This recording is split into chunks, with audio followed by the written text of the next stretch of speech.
So yeah, when you get to this part, last time we just like body slammed it. I don't think anything happens if you just keep poking it. It's kind of funny that you can just keep poking it. But yeah, instead of body slam, you can just immediately ask Aiko. But all that does is it basically just skips the body slam scene, so you know, no big deal. Last time we were here, we just stood on it right away, but this time, let's ask Aiko for, I think it's literally like 2 text boxes. It's just like, what do you think, Aiko? Maybe try standing on it? And he just immediately goes, alright then. And we do this thing. But I want to show this off, because I think I mentioned this and I think this is funny. If you have the text boxes on fast and you just mash through this, right? You get like a million text boxes to pop up, because they just keep popping up until the elevator actually goes through the physical motion of going down and up. Just a tiny little minor thing, but if you do choose to go back up, Zaiden will have like, he'll be like, hey, let's go back up for now. And then I think it just, yeah, we get to see it going back up, which is pretty nice. Actually only shows Zaiden, which I guess makes sense. That's what it usually does during these things. And then, what do you say? Don't get on. I love that. What do you say? Can head back here. I don't think it really matters though. It's kind of funny. It's just like, what do you say? Then we can go back down. I've never actually done that before. And you can see this animation again, if you really care. And it shows them all running around again, which is actually nice that they even bother. Instead of just slapping them down here immediately, it actually shows them running away from it again, which is actually a nice detail. Hey look, it's our mushroom friend, huzzah. These guys are actually very straightforward. They can either saw you or blizzard you with like, it's like 50-50, but I think, I say it straightforward now, and then my very next sentence is I think. I'm pretty sure on their second turn, they'll blind a person. Let me see here. Yeah, I always on their second turn, I believe they will use Spore to blind. Oh, it's even everybody. I haven't actually seen that attack in a while. So they'll blind everyone, and then after that, they can't use that again, basically. They can only Spore on their second turn. Afterwards, it sets like. Because on their first turn, it's basically like, it's the classic case, there's a first turn flag that's like, you can't use this attack. And then on their second turn, once they use this attack, they're like, oh, now you can't use this attack because you've already used it. But other than that, yeah, very straightforward. And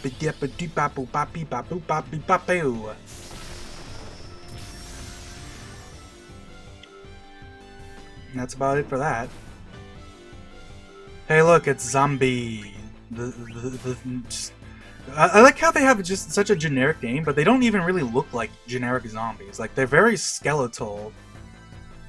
And they have that weird, like, I don't even know, like, the ear part of them. And, like, feathers on their, like, head. It's like, they're very funky looking zombies for what they are. Zombies are pretty straightforward, although they have 2 different attacks we never saw. And basically, they have a very fixed attack pattern. On their first turn, they always smack you. On their second turn, they will usually smack you, but they have a small chance to use roulette, which we haven't seen up until this point. So I don't know if we don't, then it's. I will say it's blue magic, so you're liable to see it if you're lucky. But I mean, otherwise, you can just learn it with Quena. And on the third turn, they will always use. They will melt. Use an attack called Melt, which I want to quickly use Cure with Dagger here to hopefully soften the blow. Because Melt is basically a suicide attack, just like with the bombs, except it's single target. Oh, they actually use Roulette. There we go. Roulette does this. It just literally moves the cursor from all your party members and the enemies, and he's hit himself, it seems. And Roulette is instant death. And even though they're undead, Roulette doesn't... Like, Roulette isn't a traditional instant death attack. It just puts your HP to 0, so it always kills you. Even if you're undead. Or it's like a zombie or something. Other than that, though, once they reach their third turn, they will melt into you with a pretty cool looking animation that does a fair bit of damage if you haven't been dealing damage to them. Like they literally like melt into you. Like it looks really cool, huh? Hey, look, it's Mr. Petrified Wood, Mr. Stroper. Who, man, Stropers are very, well, how do I even put this? Basically, they have two parts to them. They have like two counterattacks, like they're a Gazama Luke style thing where like they can counter either physical or magic attacks. If you use physical attacks on them, they have a 1 in 3 chance to use Gradual Petrify. And of course, they won't ever actually use that on someone who's already been gradually petrified or, you know, is otherwise incapacitated. Not that it really matters, but... I mean, I guess since we're here, let's show off Gradual Petrify even counting down. I don't think we've even... Gradual Petrify is pretty uncommon in this game. Like, there was the lizard dudes at Burmecia that could do it, but other than that, it was like... not really that much that could do it. I think this is like the first enemy since then that's been able to use Gradual Petrify.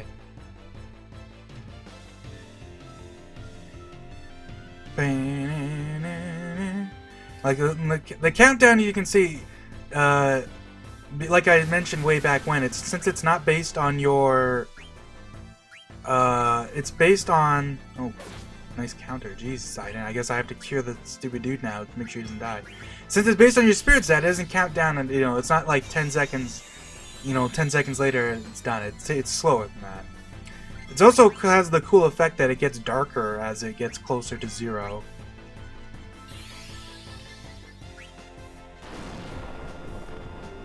I'm curious if we can get him to use his other magic counter too.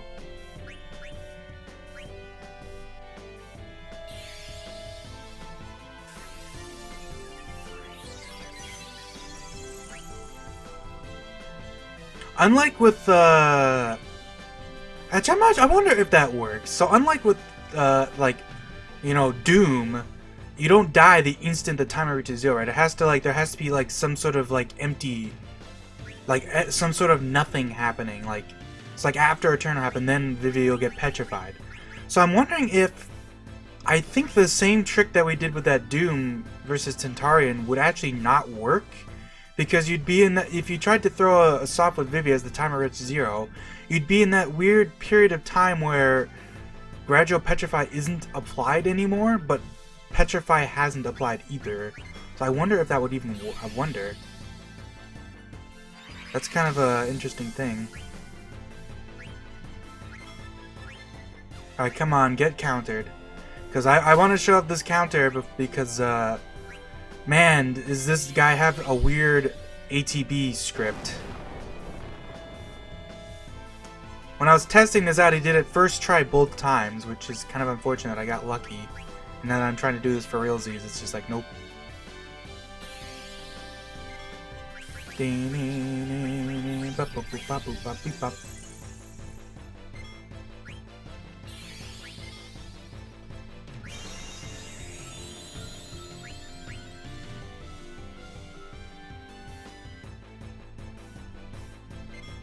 He's continuing to slap Vivi. You'll see that as a pattern.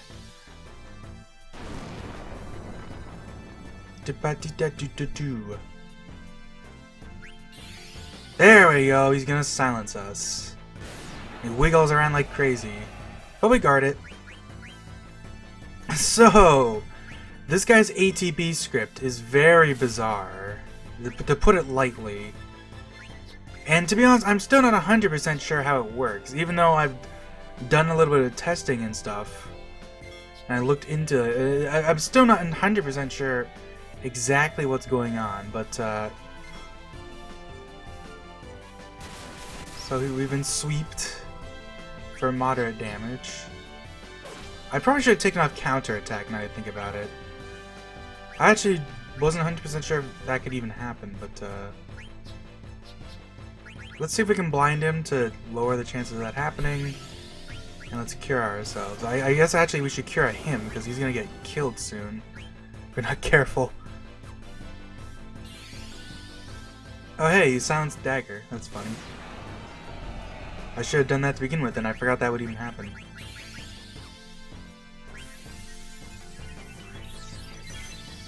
Like, I'm not even gonna try to explain this because it would be very hard to explain his ATB script without like looking at it, basically.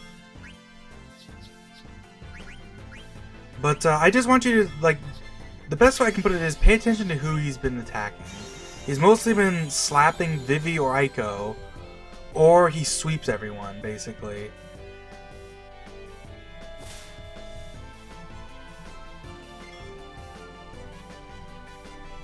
And I guess I'll start to explain it now. Basically, his ATB script has a variable that, like, I guess as soon as the fight starts, he actually checks how many party members you have.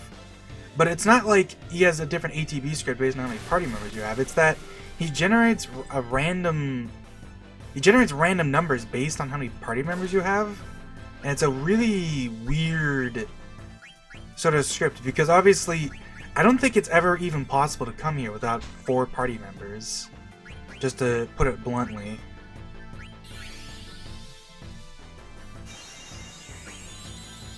Let's throw a tent at him.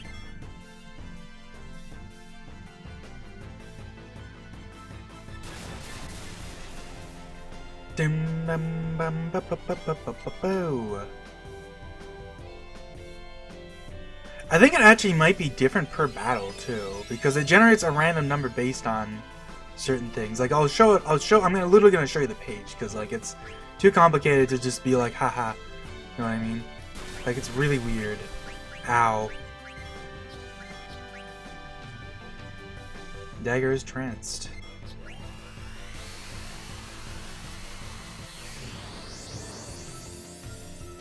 You can actually see that just stalling this fight. Oh god, really? Man. I really should have taken up counterattack, huh? Oh well. I'll remember that for next time.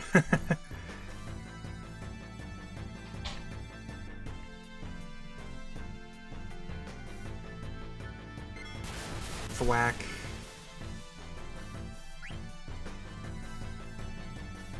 Okay, that did not counter, so we're gonna cure us, and then we're gonna cure him. And we're gonna continue to just sit here and wait, because I want to see. I'm not sure if this is true, but I think in this party range you can actually only ever slap Vivi or Aiko. Because you'll immediately notice he's never slapped Zidane or Dagger. He's only ever tried to slap Vivi or Aiko. Damn, Zidane, calm down. You know, maybe I should kill Zidane just to, like, so I don't have to deal with this.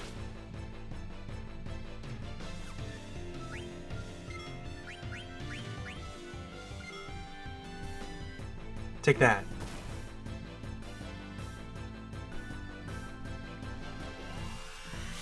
Yeah, we're finally at the point where our attacks can't kill ourselves as easily anymore. Like, we did a lot of damage to ourselves, but not as much as we could have, you know. Zidane can live stabbing himself. Imagine that. There we go. Oh hey, Aiko trance too. It's funny. I mean...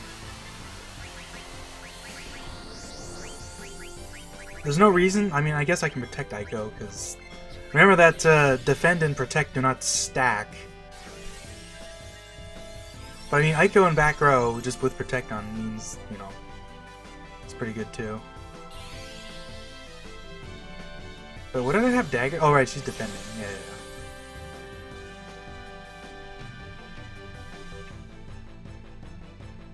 Slap. He slaps Vivi.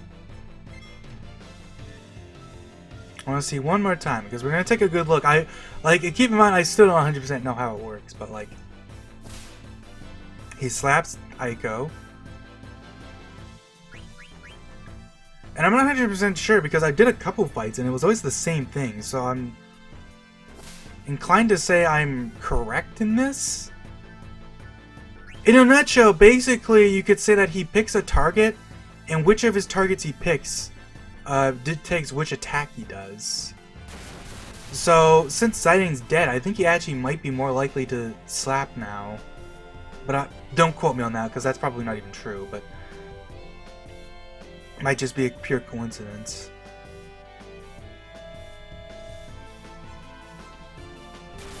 Alright, we're gonna take a look here though. We're gonna pause and I'm gonna literally open up his thing here. So basically, when the fight starts, he sets the player team count to how many players are on your team, right? So like since we have 4 party members, that's how it would be. But the thing is, it doesn't work exactly the same as that because like it's not like party member 1 is target 1 and party member 2 is target 2. It's well, I mean it does work like that, but party member 3 is 4 and party member 4 is 8. So after it does that, it sets basically picks a target and it picks a random number from 1 up to that player team count. So it basically, since you have a party of 4, it'll pick a number from 1 to 8 randomly. And it'll do this every time its turn comes up. And if you have only one person in your team, then it just always slaps you. Which, once again, you can't ever see. There's never a time you can come to the Ifritru with one party member. Like, I know that for sure. You might be, actually, now that I think about it, you might be able to come to the Ifritru with 2 party members at one very specific moment. Which I might actually show off. That might actually be a fun time to run around checking stuff. Now that I think about it. But then it checks if you have less than 4 party members. And if that's true, then it'll pick, you know, if you have 3 party members, then it'll slap either person 2 or person 3, and then it'll sweep if it tries to target person 1, basically. I think that's how that works. So you can see what the weird thing is. So if our player team count is equal to 4, then it ignores these first 2, and it'll just be like, it'll either slap person 3 or person 4, or it'll sweep person 1 or 2, basically. And it does that through like a random number. So as you can see, Stroper basically has this very interesting thing where which person is in which slot of your, like, basically is in which spot of the formation is basically more vulnerable. So since Vivi and Aiko are, you know, 3 and 4, they're much more likely to get hit than like Zidane or Dagger. Alright, that's a very interesting thing with Stroper. And it's like I said, it's really interesting because since it, you know, it generates that based on how many members are actually in your party. So if you came here with a different amount of people, it would actually change his AI script. But since that isn't really, like, it is kind of possible at one point. There's one point at this point in the future where we will have less than 4 party members and access to the world map. But yeah, other than that, yeah, that'll be it for Stroper. So yeah. Hey, we finally found the last piece of the puzzle, the Draco zombie. Oh god, yeah, and he did exactly the thing I don't think we saw this before. Did we? Maybe we did. Basically, at the start of the fight, they generate a random number from 0 to 2, and then they add 2 to that number. So essentially, you could say they generate a random number from 2 to 4. And then every time their turn comes up, that number gets reduced by 1. And when it reaches 1, they will use level 5 death, and then the counter gets set to 0, and they never use level 5 death again. So basically, they'll either use it on their first, second, or third turn, I believe. I believe it's also a random thing, though. It's 50-50 if they use it, and I think if the 50-50 fails, then they just won't ever use it. But I'm not 100% sure on that. They also have a bunch of other different attacks they can do. We haven't seen Zombie Breath that they can do. And one fun little fact about these guys is they actually have a different ATB here than later in the game, because we can find them on the world map in certain places. Actually, pretty soon, if I remember correctly. You can find them on the world map, and those ones' ATB is different. They can't use level 5 death, but they can use Zombie Breath much more often.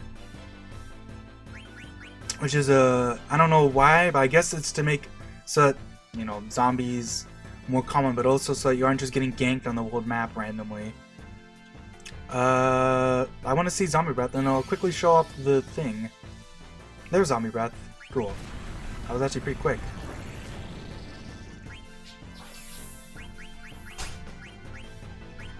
So yeah, you just throw a magic attack, you're a zombie, yada, bada bing, bada boom. And I'll just quickly show off. Do I have Dragon Zombie up? Yeah. So basically, yeah, you can see right here. They get a random number, and they add 2 to it. You can see like it even has a different attack list depending on whether it's on the world map or not. When its turn comes up, death counter is reduced by 1. The level 5 death counter is reduced by 1 every turn. When it equals 1, it's set to 0, and then it does a bitwise operator. I don't know too much about how this works, but basically you could say that get random and 1 is, I believe, a 50-50. I want to say, because basically you could say, if you think about it in simple binary terms, it's 0 or 1. So it just picks either 0 or 1 and you get it. It's more complicated than that, but in a nutshell, that's what it does. And then, so if it gets the random number, then it uses level 5 death. But I'm assuming that that means that if it doesn't, then it just won't ever use it. And I mean, we could figure that out, otherwise. But yeah, I think I mentioned. Did I show this in another one? But yeah. Let's throw Phoenix down this dude. So I'll just double down on this. So a cool thing about being able to Phoenix down zombies is that it makes eating monsters with Quina really easy. Because you can just throw a Phoenix down and then Quina can eat it basically guaranteed, unless it has like already like 1 health or something stupid. Which wouldn't exist in vanilla, but I mean, just saying. Life will always kill. Like, life doesn't have the chance, it just always puts their HP down to 0. And I guess since we're here, let's show off Aiko's little jig. Oh wait, she has a racket equipped. Well, whatever. I forgot I didn't have a flute equipped. No, that's fine. We want her to do hop up, down, wee. So yeah, that'll be it. Hey Soul Cage, what's going on?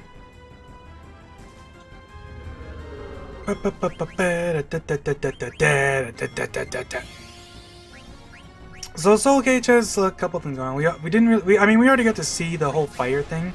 I guess I'll show. Holy crap! Calm down, dude. I'll show it off, anyways. Jeez.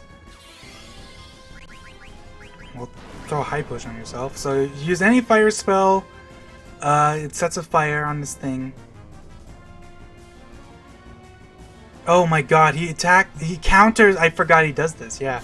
I think the very first time he gets set on fire, he counters, actually. Holy shit on a stick! Yeah, and he can also use level 5 death. He only does this once?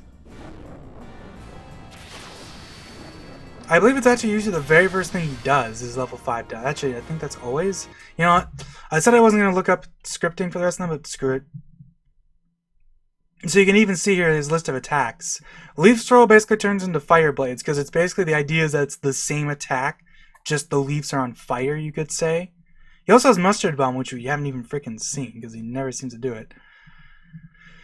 And then, yeah, at the start of the fight, he has a level 5 death flag, and like it's just basically it's a 1 in 5 chance he just starts the fight with level 5 death. I think. Actually, no. Maybe it's that. Oh no! I think it's basically that he can always do this, but as soon as he does it, he won't do it again. And then he has this complicated thing where he checks whether he's on fire or not whenever you're doing stuff. See a bunch of things here, actually. Kind of weird, actually, now I think about it. I guess it's like that for like non-elemental magic attacks. It has to. He sets it up like this so it doesn't. It's not weird. That's kind of funny. But yeah, basically, if you use a fire attack, it also checks for water, even though we don't have water attacks, just because, classic. And then, yeah, when you attack him with a fire attack, he fire blades you. And I think, yeah, that's funny too. If you use another fire attack on him, he uses it again. He'll keep countering you. So let's just go ahead and stop that. Cripes. The fire went out.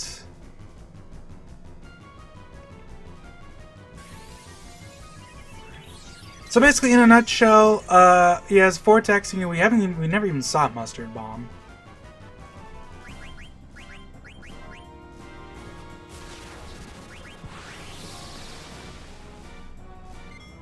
So I want to see that.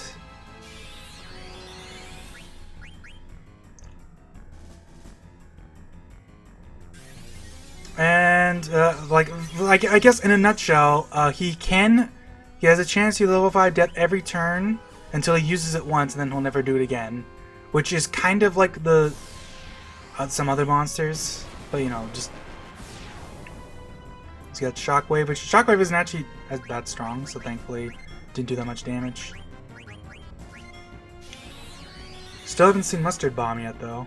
Actually, did he ever use it? Maybe just like he used it and it missed. That actually sounds right.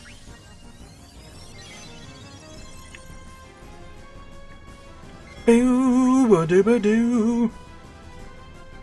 He has a lot of AoE attacks, you can see here. Like, he almost always ends up... Like, he has Shockwave and either Leaf Swirl or, like, the Blade. So, he can do a lot of stuff to you.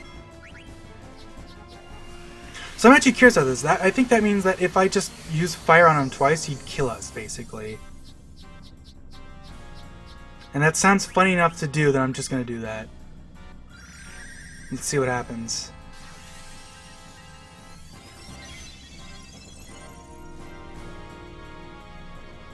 Because I think he'll use Fire Blades on us twice, and then immediately also, like, use his third attack. Like, let's see. Yeah. He always immediately counters with Fire Blades.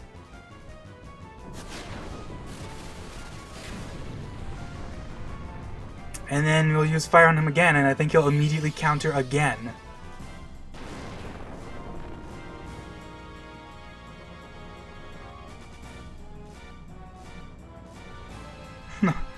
So yeah, everyone's dead except for Vivi.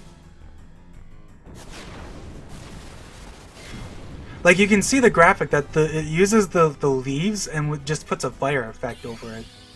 Hey look, that's Mustard Bomb!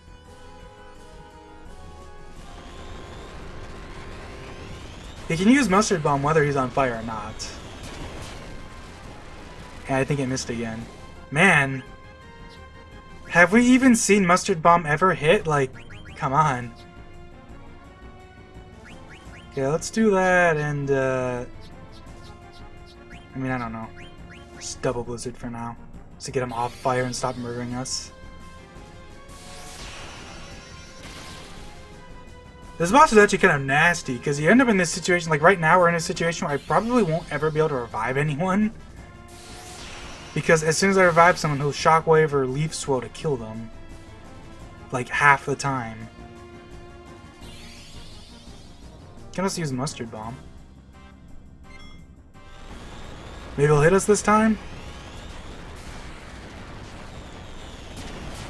There you go, we're actually on fire. Imagine that. He actually did something. So now if I do anything, I die. So, kinda sucks in this situation.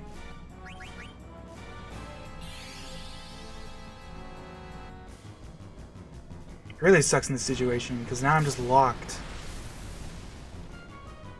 And it can be nasty too. If I had Auto Potion, that insta-kills you. Because I would have died from Auto Potioning. If you have Counter, that kills you. There we go. I think we should live that. Back row. Ah, we lost. Just barely, too. I mean, we pretty much showed off everything the fight has to offer. It has a bunch of weird stuff with it, but like... I mean, we didn't show off that you can insta-kill him with Phoenix Down or something, but I mean, who cares? Is that really a big deal? Trying to think. There's no real status he's really particularly weak to. I mean, nothing you'd want to bother with, because if you're going to status him, you probably would just, like... You might slow him. Like, Darkness doesn't do anything because his attacks can't miss. I forget if you can put him to sleep. I don't think you can, but you might actually be able to. A lot of bosses in this game are vulnerable to sleep for some reason. I'm going to assume no, but maybe you can. I don't know. Other than that, I mean... No, I think that's about it. So yeah, see you guys later.